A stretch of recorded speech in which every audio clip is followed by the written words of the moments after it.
ಮೈಸೂರಿನ ಮೂಡಾ ಪ್ರಕರಣದಲ್ಲಿ ಸಾಮಾಜಿಕ ಕಾರ್ಯಕರ್ತ ಸ್ನೇಹಮಯಿ ಕೃಷ್ಣ ಅವರು ರಾಜ್ಯ ಉಚ್ಚ ನ್ಯಾಯಾಲಯದಲ್ಲಿ ಏನು ಈ ಸಂಪೂರ್ಣ ಪ್ರಕರಣವನ್ನು ಸಿಬಿಐ ತನಿಖೆಗೆ ವಹಿಸಬೇಕು ಅನ್ನುವ ಅರ್ಜಿಯನ್ನು ಅವ್ರು ಹಾಕಿದ್ರು.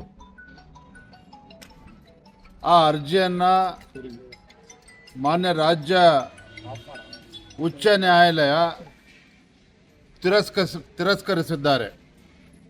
ಸಿಬಿಐ ತನಿಖೆ ಕೋರಿರ್ತಕ್ಕಂಥ ಅರ್ಜಿಯನ್ನು ತಿರಸ್ಕರಿಸಿದ್ದಾರೆ. ಅದರ ಅರ್ಥ ಮುಖ್ಯಮಂತ್ರಿ ಸಿದ್ದರಾಮಯ್ಯನವರು ನಿರಪರಾಧಿ ಅಂತ ಹೈಕೋರ್ಟ್ ಹೇಳಿಲ್ಲ. ಸಿದ್ದರಾಮಯ್ಯನವರು ಮೂಡಾ ಪ್ರಕರಣದಲ್ಲಿ ಅವ್ರ ಮೇಲೆ ಆರೋಪ ಏನು ಬಂದಿದೆ, ಆರೋಪ ಮುಕ್ತರನ್ನಾಗೇನು ಹೈಕೋರ್ಟ್ ಮಾಡಿಲ್ಲ. ಸಿಬಿಐ ತನಿಖೆ ಕೊಡೋದಿಲ್ಲ ಅನ್ನುವ ತೀರ್ಪನ್ನು ರಾಜ್ಯ ಉಚ್ಚ ನ್ಯಾಯಾಲಯ ಹೇಳಿರ್ತಕ್ಕಂಥದ್ದು. ಭಾರತೀಯ ಜನತಾ ಪಾರ್ಟಿ ನಾವೇನು ಹೋರಾಟವನ್ನು ಕೈಗೊಂಡಿದ್ವಿ, ಬೆಂಗಳೂರಿನಿಂದ ಮೈಸೂರಿಗೆ ಪಾದಯಾತ್ರೆ ಮಾಡಿ ಮುಖ್ಯಮಂತ್ರಿಗಳು ಕುಟುಂಬ ಏನು ಸಿಲುಕಾಕೊಂಡಿತ್ತು ಮೈಸೂರಿನ ಮೂಡಾ ಹಗರಣದಲ್ಲಿ. ಆ ಹೋರಾಟಕ್ಕೂ ಕೂಡ ನಮಗೇನು ಹಿನ್ನಡೆ ಆಗಿಲ್ಲ. ಲೋಕಾಯುಕ್ತದಲ್ಲಿ ತನಿಖೆ ನಡೀತಾ ಇದೆ, ಇಡಿನೂ ಕೂಡ ತನಿಖೆ ನಡೆಸ್ತಾ ಇದ್ದಾರೆ. ಮುಂದೆ ಏನಾಗ್ತದೆ ಕಾದು ನೋಡೋಣ. ಸರ್, ಅದು ಹಿನ್ನಡೆ ಆಗಿದೆ ಅನ್ನೋಂಥದ್ದೇ ಚರ್ಚೆ.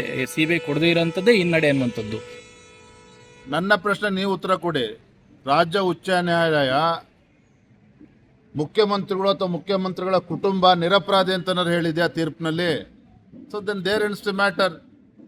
When high court has clearly said, when High Court has clearly indicated that they are not going to entertain the petition that was filed by Snehamayi Krishna seeking the entire investigation for CBI.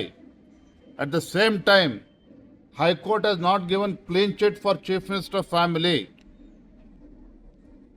ಇದನ್ನು ಕೂಡ ನಾವು ಅರ್ಥ ಮಾಡ್ಕೋಬೇಕು. ಲೋಕಾಯುಕ್ತವೇ ತನಿಖೆ ಮುಂದುವರಿಸೋದ್ರಿಂದ ಈಗ ನಿಮ್ಮ demand ಇದ್ದಂತ ಲೋಕಾಯುಕ್ತವೇ ತನಿಖೆ ಬೇಡ, ನಮ್ಗೆ ಅದ್ರಲ್ಲಿ ವಿಶ್ವಾಸ ಇಲ್ಲ ಅನ್ನೋದ್ರಿಂದ ನೀವು ಹೋರಾಟ ಮಾಡಬೇಕು. ನಾವು ಹೋರಾಟ ಮಾಡಿರ್ತಕ್ಕಂಥದ್ದು ಮೈಸೂರಿನ ಮೂಡಾ ಹಗರಣದಲ್ಲಿ ಮುಖ್ಯಮಂತ್ರಿಗಳ ಕುಟುಂಬ ಭಾಗಿಯಾಗಿದ್ದಾರೆ, ಸಾವಿರಾರು ಕೋಟಿ ಹಣ ಲೂಟಿಯಾಗಿದೆ ಅನ್ನುವ ಆರೋಪವನ್ನು ಮಾಡಿದ್ದೇವೆ. ನಮ್ಮ ಆರೋಪ ಏನು ಮಾಡಿದ್ವಿ, ಈವನ್ ಟುಡೇ ನಮ್ಮ ಅಲಿಗೇಷನ್ ಇಟ್ಸ್ ಹೋಲ್ಡ್ಸ್ ಗುಡ್. ಇವತ್ತು ಕೂಡ ನಾವು ಆರೋಪ ಏನು ಮಾಡಿದ್ವಿ ಅದ್ರ ಬದ್ಧತೆ ನಾವಿದೆ, ಅದ್ರ ಪ್ರಕಾರ ನಾವು ನಿಂತಿದ್ದೇವೆ. ಲೋಕಾಯುಕ್ತ ತನಿಖೆ ಮಾಡಿ ಏನು ರಿಪೋರ್ಟ್ ಕೊಡ್ತಾರೆ, ಯಾವ ರೀತಿ ತನಿಖೆ ನಡೀತಾ ಇದೆ ನೋಡೋಣ. ಬರೋದಿಂದಲೇ ಆ ರಿಪೋರ್ಟ್ ಬಂದಮೇಲೆ ನಾವು ಮಾತನಾಡ್ತೇವೆ. ಈಗಾಗಲೇ ಲೋಕಾಯುಕ್ತದಲ್ಲೂ ಕೂಡ ಕೇವಲ ಅಧಿಕಾರಿಗಳಷ್ಟೇ ಶಾಮೀಲು, ಸಿದ್ದರಾಮಯ್ಯ ಹಾಗೆ ಅವ್ರ ಕುಟುಂಬ ಏನೆಲ್ಲ ಇದ್ರು ಪ್ರಮುಖರು ಅವರೆಲ್ಲರೂ ಕೂಡ ಬಚಾವಾಗುವಂಥ ಸಾಧ್ಯತೆಗಳಿದೆ ಅಂತಕ್ಕಂಥ ಈಗಾಗಲೇ ಒಂದಷ್ಟು ಸುದ್ದಿಗಳು ಹರಿದಾಡ್ತಾ ಇದೆ.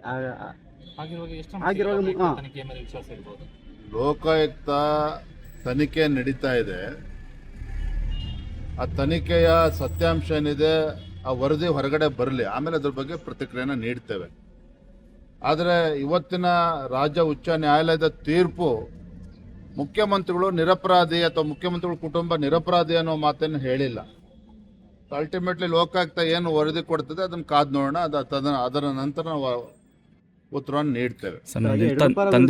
ಕೇಸನ್ನು ಕೂಡ ಕಾಂಗ್ರೆಸ್ನವರು ದೊಡ್ಡದಾಗಿ ಅಸ್ತ್ರವನ್ನಾಗಿ ಮಾಡ್ಕೊಂಡಿದ್ರು, ಇವತ್ತು ರಿಲೀಫ್ ಸಿಕ್ಕಿದೆ. ಇದ್ರ ಬಗ್ಗೆ ತಮ್ಮ ನೋಡಿ, ರಾಜ್ಯ ಉಚ್ಚ ನ್ಯಾಯಾಲಯ ಯಡಿಯೂರಪ್ಪನವರ ವಿರುದ್ಧ ಇದ್ದಂಥ ಪೋಕ್ಸೋ ಕೇಸ್ನಲ್ಲಿ ಏನು ಲೋಯರ್ ಕೋರ್ಟ್ ಒಂದು ಸಮನ್ಸನ್ನು ಇಶ್ಯೂ ಮಾಡಿತ್ತು, ಆ ಸಮನ್ಸನ್ನು ಸೆಟಸೈಡ್ ಮಾಡಿದೆ.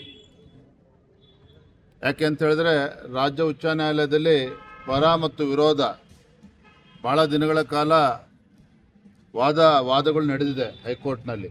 ಸೊ ಇದರ ಆಧಾರದ ಮೇಲೆ ನಮ್ಮ ಅರ್ಜಿಯನ್ನು ಕೂಡ ಪುರಸ್ಕರಿಸಿ ಇವತ್ತು ಲೋಯರ್ ಕೋರ್ಟ್ ಏನು ಸಮನ್ಸ್ ಇಶ್ಯೂ ಮಾಡಿದ್ರು ಅದನ್ನು ಸೆಟಸೈಡ್ ಮಾಡಿ ಪರಿಶೀಲನೆ ಮಾಡಿ ಅನ್ನುವ ಅರ್ಥದಲ್ಲಿ ಇವತ್ತು ಒಂದು ನಿರ್ದೇಶನವನ್ನು ರಾಜ್ಯ ಉಚ್ಚ ನ್ಯಾಯಾಲಯ ನೀಡಿದೆ. Thank you.